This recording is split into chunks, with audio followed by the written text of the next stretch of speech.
बहुत बड़ा अटैक किया है। हिजबुल्लाह अब तक इजराइल पर रॉकेट से हमला करता था, लेकिन अब की बार हिजबुल्लाह के हमले ने नेतन्याहू तक को डरा दिया है। रिपोर्ट के मुताबिक इजराइल के मिलिट्री बेस को निशाना बनाने के लिए हिजबुल्लाह ने सुसाइड ड्रोन की पूरी स्क्वाड्रन और बैलिस्टिक मिसाइल भी इस्तेमाल की, जो कि बेहद ही खतरनाक बताई जा रही है।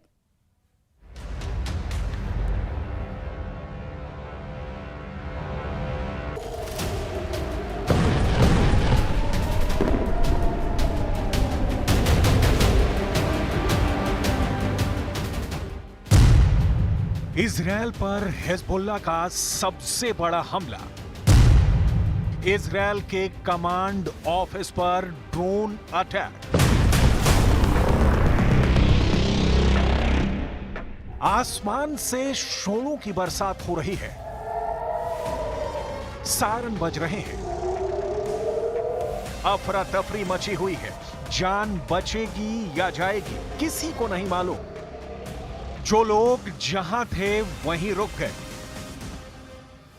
कोई कार के पीछे छिपकर अपनी जान बचाने की कोशिश करने लगा तो कोई कहीं और भागा।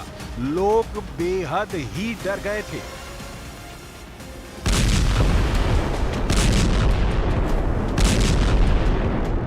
ये हिजबुल्लाह का इजराइल पर सबसे बड़ा अटैक था। हिजबुल्लाह का यह अटैक ऐसे वक्त में हुआ है जब डोनाल्ड ट्रंप अमेरिका का चुनाव जीत चुके हैं। यानी ट्रंप की जीत से ईरान का मिलिशिया हिजबुल्लाह डरा नहीं, बल्कि और भी खतरनाक हो गया है। और ये हमले हिजबुल्लाह की ताकत का सबूत पेश कर रहे हैं। जी हां, हिजबुल्लाह इजराइल पर अब ऐसे अटैक करने लगा है जिसके बारे में नेतन्याहू तक ने सोचा नहीं था। हिजबुल्लाह के इन हमलों से अमेरिकी प्रशासन तक के माथे पर चिंता की लकीरें खिंच गई हैं। 2 से 3 दिनों में हिजबुल्लाह ने इजराइल के एक शहर को नहीं बल्कि कई जगहों को निशाना बनाया है। हिजबुल्लाह इजराइल को बड़ा नुकसान पहुंचाना चाहता है और रिपोर्ट बता रही है कि वो ऐसा कर भी चुका है।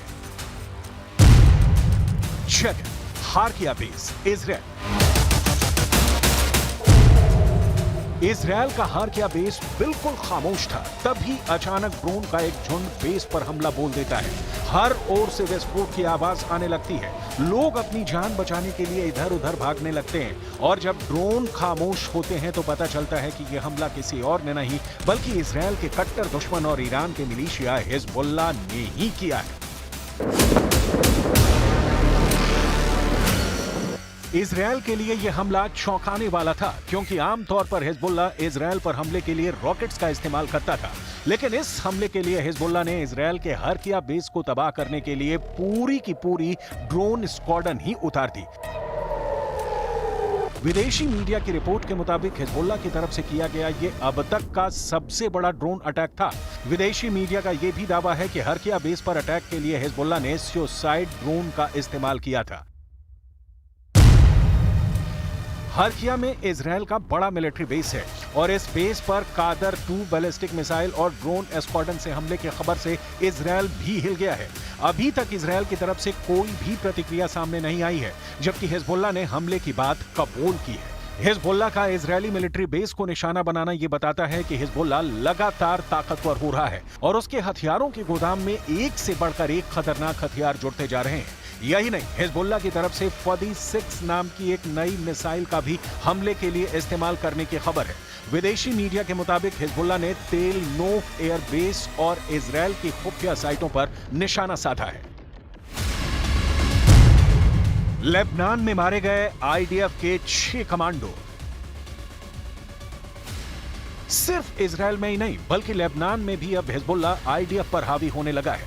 इन तस्वीरों को देखिए, ये इजराइल के वो सैनिक हैं जो दक्षिणी लेबनान में हिजबुल्लाह को खत्म करने के मकसद से ग्राउंड ऑपरेशन कर रहे थे, लेकिन इन्हें मालूम नहीं था कि दुश्मन ताकतवर हो चुका है और घात लगाकर इन्हीं की ताक में बैठा हुआ है। इजराइल डिफेंस फोर्स को खबर मिली थी कि बॉर्डर पार के गांव में हिजबुल्लाह के लड़ाके छिपे हुए हैं। हिजबुल्लाह के लड़ाकों की तलाश में आईडीएफ के कमांडो काफी भीतर तक घुस गए और तभी हुआ खतरनाक हमला। दोनों तरफ से भीषण गोलीबारी हुई, जिसमें इजरायली डिफेंस फोर्स के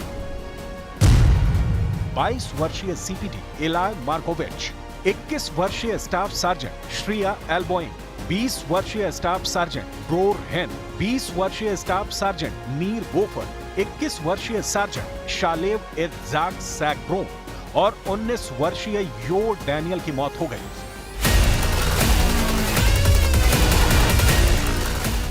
हालांकि आईडीएफ के इन कमांडो ने हिजबुल्लाह के सभी 4 लड़ाकों को भी मार गिराया, लेकिन नुकसान इजरायल का ज्यादा हुआ।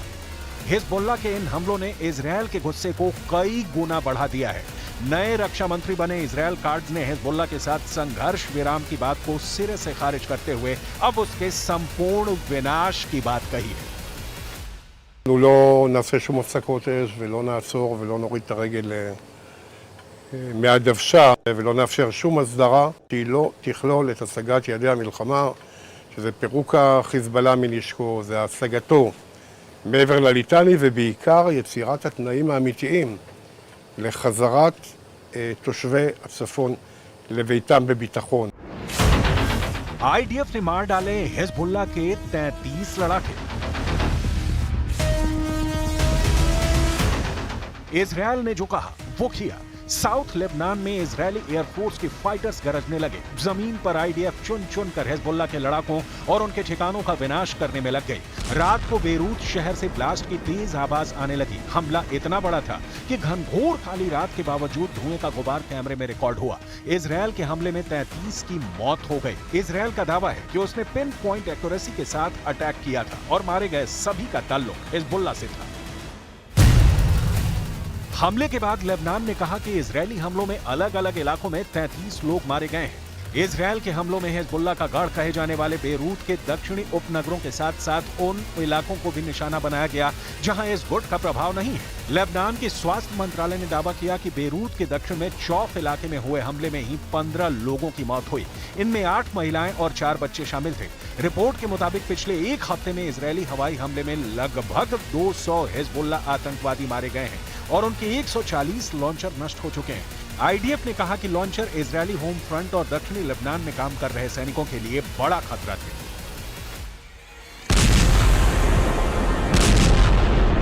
पिछले 20 सालों के दौरान हिजबुल्लाह ने दाहिया और उसके आसपास सुरंगें बनानी शुरू की। इन्हीं सुरंगों में आतंकियों के छिपने के साथ ही हथियार फैक्ट्री और उनका गोदाम भी बना लिया। खास बात यह है कि हिजबुल्लाह ने ज्यादातर सुरंगों को रेजिडेंशियल इलाकों के नीचे बनाया है ताकि इजरायल को इसका पता न चल पाए। लेकिन इजरायल की खुफिया यूनिट हिजबुल्लाह के ठिकानों को मार्क कर चुकी है और खुफिया इनपुट के बेस पर ही इजरायली सेना एक एक कर हिजबुल्लाह के ठिकानों को खत्म करती जा रही है। लेकिन विदेशी मीडिया की रिपोर्ट के मुताबिक अभी भी आईडीएफ हिजबुल्लाह के हर सुरंग तक नहीं पहुंच पाया।